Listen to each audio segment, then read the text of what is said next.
जय श्री कृष्ण। त्रिविधं नरकस्येदं द्वारं नाशनमात्मनः कामः क्रोधस्तथा लोभस्तस्मादेतत्त्रयं त्यजेत। अध्याय 16 श्लोक 21। व्याख्या। कामः क्रोधस्तथा लोभ स्त्रीविधं नरकस्येदं द्वारम। भगवान ने 5वें श्लोक में कहा था कि देवी संपत्ति मोक्ष के लिए और आसुरी संपत्ति बंधन के लिए है। वह आसुरी संपत्ति आती कहाँ से है? जहाँ संसार की कामना होती है, संसार के भोग पदार्थों का संग्रह, मान बढ़ाई, आराम आदि जो अच्छे दिखते हैं, उनमें जो महत्व, बुद्धि या आकर्षण है, बस वही मनुष्य को नरकों की तरफ ले जाने वाला है। इसीलिए काम, क्रोध, लोभ, मोह, मद और मत्सर ये षड्रिपु माने गए हैं।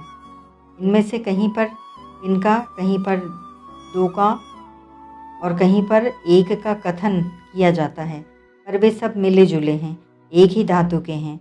इन सब में काम ही मूल है, क्योंकि कामना के कारण ही आदमी बंधता है। गीता 5वें अध्याय का 12वां श्लोक।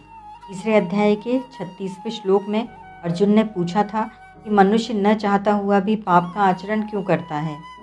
उसके उत्तर में भगवान ने काम और क्रोध ये दो शत्रु बताए, परंतु उन दोनों में भी एष शब्द देकर कामना को ही मुख्य बताया, क्योंकि कामना में विघ्न डालने पर क्रोध आता है। यहाँ काम और क्रोध, लोभ ये 3 शत्रु बताते हैं। तात्पर्य है कि भोगों की तरफ वृत्तियों का होना काम है और संग्रह की तरफ वृत्तियों का होना लोभ है। जहाँ काम शब्द अकेला आता है, वहाँ उसके अंतर्गत ही भोग और संग्रह की इच्छा आती है, परंतु जहाँ काम और भोग दोनों स्वतंत्र रूप से आते हैं, वहाँ भोग की इच्छा को लेकर काम और संग्रह की इच्छा को लेकर लोभ आता है। इन दोनों में बाधा पड़ने पर क्रोध आता है। जब काम और क्रोध, लोभ तीनों अधिक बढ़ जाते हैं, तब मोह होता है। काम से क्रोध पैदा होता है और क्रोध से सम्मोह होता है। गीता 2 अध्याय का 62वां 63वां श्लोक। यदि कामना से बाधा न पड़े तो लोभ पैदा होता है और लोभ से सम्मोह हो जाता है। वास्तव में यह काम ही क्रोध और लोभ का रूप धारण कर लेता है। सम्मोह हो जाने पर तमोगुण आ जाता है, फिर तो पूरी आसुरी संपत्ति आ जाती है। नाशन मात्मनः। काम, क्रोध और लोभ ये तीनों मनुष्य का पतन करने वाले हैं। जिनका उद्देश्य भोग भोगना और संग्रह करना होता है, वे लोग अपनी समझ से अपनी उन्नति करने के लिए उन तीनों दोषों को हितकारी मान लेते हैं। उनका यही भाव रहता है कि हम लोग काम आदि से सुख पाएंगे, आराम से रहेंगे, खूब भोग भोगेंगे। यह भाव ही उनका पतन कर देता है। ये काम, क्रोध आदि नरकों के दरवाजे हैं, इसीलिए मनुष्य इनका त्याग कर दे।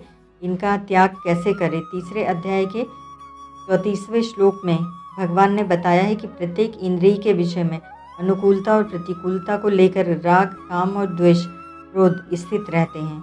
साधक को चाहिए कि वह इनके वशीभूत न हो।